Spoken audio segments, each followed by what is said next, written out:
அதனால் அது தூக்கி போட்டுட்டு இப்போ இந்த பாராளுமன்றம் 2024 பாராளுமன்றம் பார்த்தீங்கன்னா அனைத்து இந்திய அண்ணா திராவிட முன்னேற்ற கழகத்தோட நம்முடைய கழகத்துடைய பொதுச்செயலாளர் திருமதி அன்னியார் அவர்கள் மிகச்சிறந்த கூட்டணியை உருவாக்கி கடுமையாக நம்மை பொறுத்தவரை மிக கடுமையாக குறிப்பாக இளமேடு பகுதி நம்பர் 1 இருந்து வேலை செஞ்சுருக்காங்க. அதுக்கு மாவட்ட கழகத்தின் சார்பாக மனமார்ந்த நன்றியை வாழ்த்துக்களை தெரிவித்துக் சகோதரிகள் பங்குச்சோதை மொத்தமாக இருக்கிறாங்க. அவங்க தலைமையில் கூட்டிகிட்டு வந்த கூட்டம், அதே போல் இன்னொரு சகோதரிகள் பேருன்னா அன்னபூர்ணி இதெல்லாம் சேர்ந்து மிகப்பெரிய காரணம் பார்ப்பாங்க. கிட்டத்தட்ட 100-200 பக்கம் வாங்கிப்பாங்க.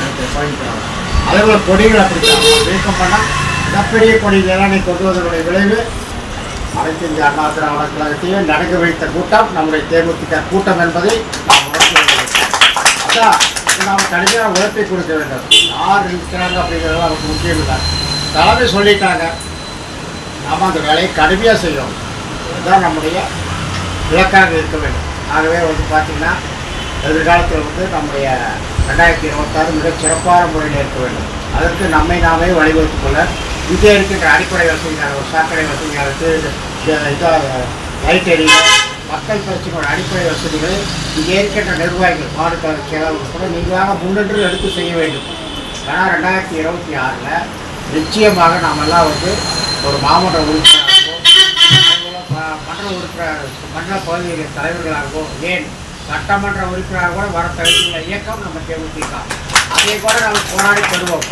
ஆகவே இது வாய் வார்த்தைக்காகவோ காரணமாக சொல்லுங்கள். தலைமை இடத்தில் அன்னியார் அவர்கள் நம்முடைய முன்னாள் முதலமைச்சரும் அனைத்து இந்த அண்ணா திராவிட முன்னேற்ற கழகத்தில் பொதுச்செயலாளர் எடப்பாடியார் அவர்களிடம் இதெல்லாம் பேசி இருக்கின்ற கருத்துக்கள் இதெல்லாம் தலைமைக்கே போயிருக்கோம். எங்கள் அனைத்து இந்திய அண்ணா திராவிட முன்னேற்ற கழகத்துக்கு அன்னியார் வரப்போ அது கூட நாங்கள் அங்கே இருந்தோம்.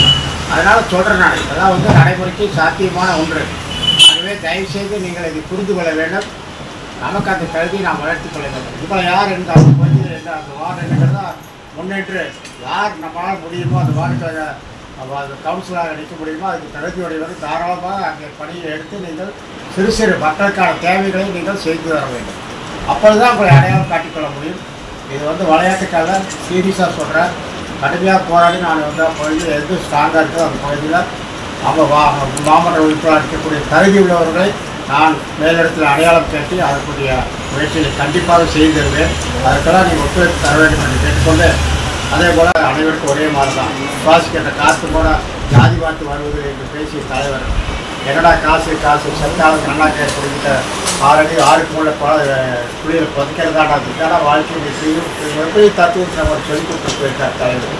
அவர் அடிப்படையிலே நாம் நாளைய தினம் பக்ரீத் திருவிழாவை கொண்டாடுகின்ற இஸ்லாமிய சகோதர சகோதரிகளுக்கு நம்முடைய மாவட்ட கலெக்டர் சார்பாக வாழ்த்துக்களை நன்றியை தெரிவித்துக் கொண்டு நடத்தினார். அப்பா கோயம்புத்தூர் வந்துட்டு தான் போக போகிறாங்க. அதனால் மிக சிறப்பான இன்றைக்கு நாம் என்ன ஏற்பாடு செய்தோமோ அந்த ஏற்பாடுகளை அங்கே செய்ய வேண்டும். பெரிய ஏற்பாடுகள் அந்த நாளைக்கு ஒரு ஆர்டர் செய்யலாம். ஏதோ முடிவாச்சு. அதனால தான் சரி. அதனால் இதே போல் நாம் மகளிர்களுக்கு அதிகமாக இருக்கின்றீர்கள். அதனால் அண்ணன் மொத்தமாக இருக்கீங்க செயலாளர்கள் போட்டுருக்காங்க. அவங்கெல்லாம் சேர்ந்து மிகப்பெரிய கூட்டத்தை எல்லாம் கட்சி சாரை கட்டிட்டு எல்லோரும் கலெக்டர் மக்கள் ஓட்டு மிக முக்கியம் ஒரு நல்லா ஜாபம் வச்சுங்க. நமக்கு ஒரு அடையாளம் இந்த அடையாளம் தான். இதை பயன்படுத்தி ஒவ்வொரு நிர்வாகிகள் வரணும். மகளிர்களுக்கு ஒரு அடையாளம்.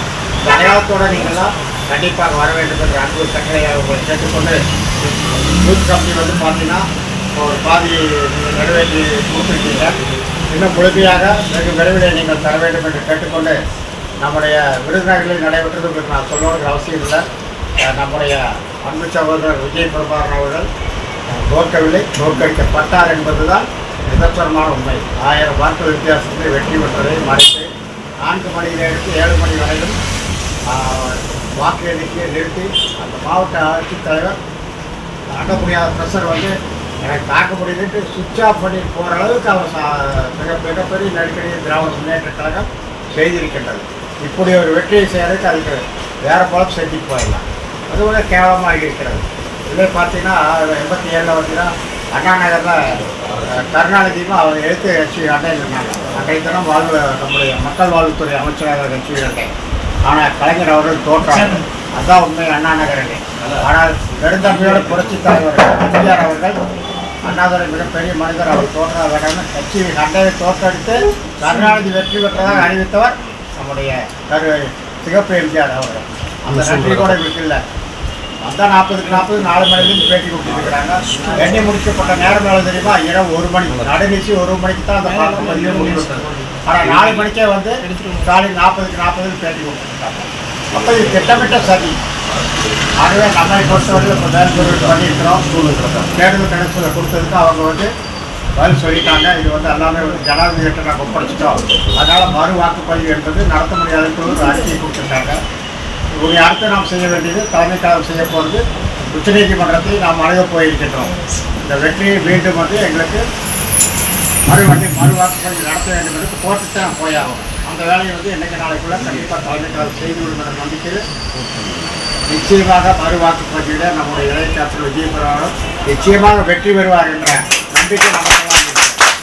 எனவே இன்றைக்கும் தேமுதிக கழகத்தை நம்முடைய கேப்டன் அவர்கள் உயிரை கொடுத்து இன்று வளர்ந்து இருக்கிறார்கள். அதே போல் நாம் உயிருள்ளவரை நன்றியோடு இருந்து அந்த இயக்கத்தை மிகப்பெரிய லெவலில் கொண்டு போவதற்கு நீங்கள்லாம் உறுதுணையாக இருக்க வேண்டும் என்று கேட்டுக்கொண்டு அவங்க குடும்ப நல நிதியாக வழங்குவது என்று முடிவு செய்து ஆர்சுரம் பதிக்காத செயலாளர் நமது அன்பு சகோதரர் முருகேஷ் அவர்கள் இறந்திருக்கின்றார்கள். அவருக்கு நாங்கள் அந்த மாதிரி வர்றப்போ மாவட்ட கலெக்டர் சார்பாக ஒவ்வொரு குடும்பத்துக்கு 10,000 ரூபா நாங்கள் தரதாக முடிவு பண்ணி அதை நிறைவேற்றி அந்த பணம் பொதுவாக இருக்குது. அதே போல் ஒவ்வொரு பகுதியில் இருக்கின்ற பகுதி செயலாளர் உட்பட நீங்களும் ஒரு முடிவு பண்ணி யாருக்கும் கட்டாயம் கிடையாது, கொடுத்துட்டாங்கிற இது கிடையாது.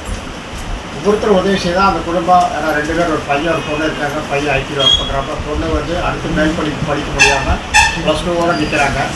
அதனால் அவங்களையும் மேல்படி படிக்கிறதுக்கு அந்த குடும்பம் அனாதை அளிக்கக்கூடாது. தேமுதிக குடும்பத்துக்கு பின்னால் இருக்கிறது என்ற நல்ல எண்ணத்தை நாம் வளர்த்தி நம்ம இயக்கத்தை வளர்த்துவதற்கு ஒரு உறுதியாக இருப்பதற்காக அந்த குடும்பத்திற்கு ஒரு நிதியை திரட்டி கொண்டு இருக்கின்றோம். 6 பணம் கொடுக்குறாங்க. அவங்க பேரெல்லாம் ஒரு 10 பேர் அதுக்கப்புறம் அப்படியே வாட்ஸ்அப்பில் வந்துட்டே இருக்கும். மாவட்ட கழகத்தினுடைய போட்டே இருப்போம். அதனால் வந்து என்னுடைய சார்பாக அதாவது நம்முடைய அன்பு சகோதரர்களை கேட்டுக்கொள்வது இதனால் முடிந்ததை கொடுங்கள் அந்த குடும்பத்திற்கு. அதையும் வந்து நாம் கொண்டே கொடுக்கறதில்ல.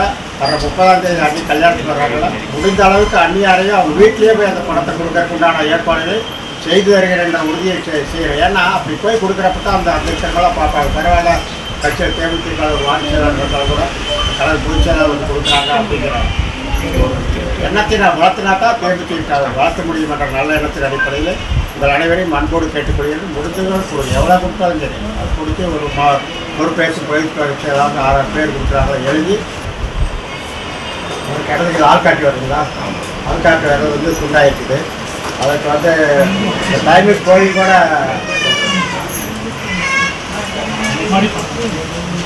அங்கா போயிருக்காரு. அன்னைக்கு வந்து செய்ய முடிச்சு மறுத்து நாளைக்கு 2வது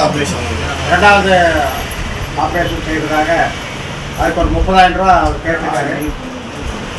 அதுக்கு ஒரு ஏற்பாடை நான் செய்திருக்கிறேன். அதை அவங்க பகுதிக்காக செஞ்சால் போது அந்த பணத்தை நம்ம எப்படி வாங்கி தரமோ அவருக்கு கண்டிப்பாக வாங்கி தருவோம். வார்டு செயலாளர்கள் என்பது ஒரு கட்சிக்கு ஆணிவேர் போல் அவங்க வரைக்கும் நம்ம காப்பாற்ற வேண்டிய பார்த்து வைப்பார். அந்த அளவுக்கு நீங்கள் ஒரு வார்டில் நம்ம நினச்சா சாதிக்கலாம் முடியும். அவங்க 3 பேர் கூட போட முடியாது. எங்கே மெம்பர் செய்ய முடியாது என்று சொல்ல எங்கே பிரச்சனை பண்ணுறாங்களா போய் 10 பேர் சேர்ந்து ரகலை பண்ணி நம்ம மெம்பர் ஆகும். அப்புறம் தலைவராகணும், சொசைட்டியோட தலைவராகணும், செயலாளராகணும், துணைத் தலைவராகணும், இல்லை ஏதோ ஒரு பொறுப்பு அந்த சொசைட்டியில் நம்ம பார்க்கணும். இது தலைமை கழகத்துடைய உத்தரவு. அதாவது சொசைட்டியில் போய் மெம்பர் ஆகணும்.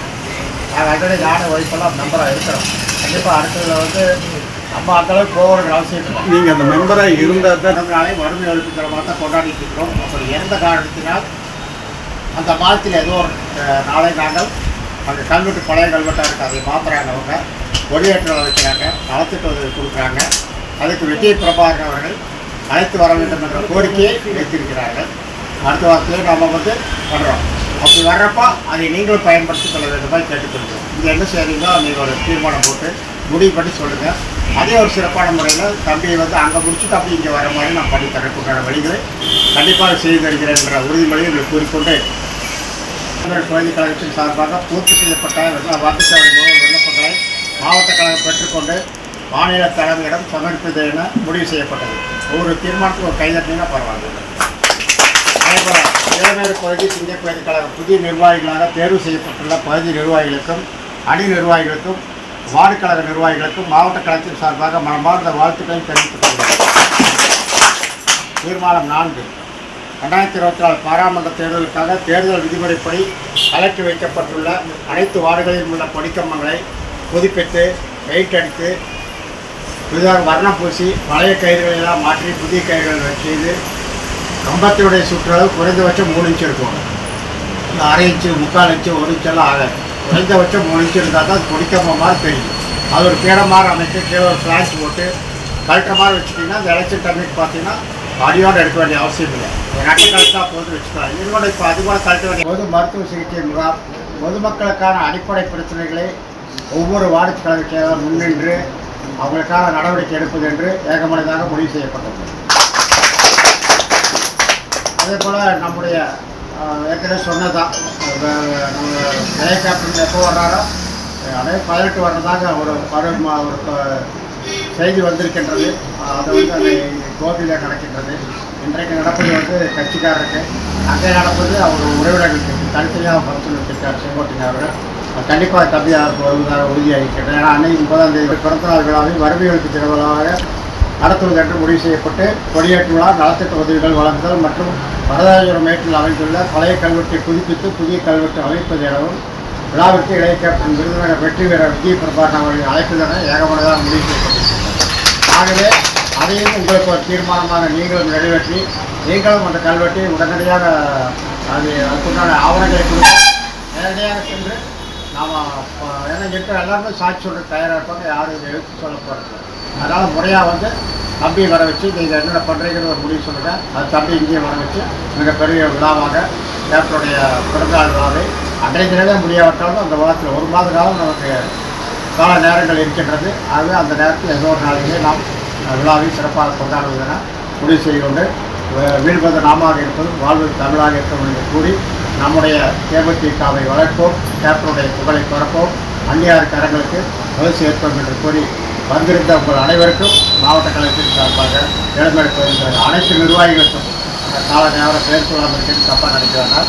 அதேபோல் உங்கள் அனைவருக்கும் மீண்டும் ஒரு முறை நன்றியும் வாழ்த்துக்களையும் தெரிவித்துக் கொண்டு விடைபெறுகிறேன். நன்றி, வணக்கம்.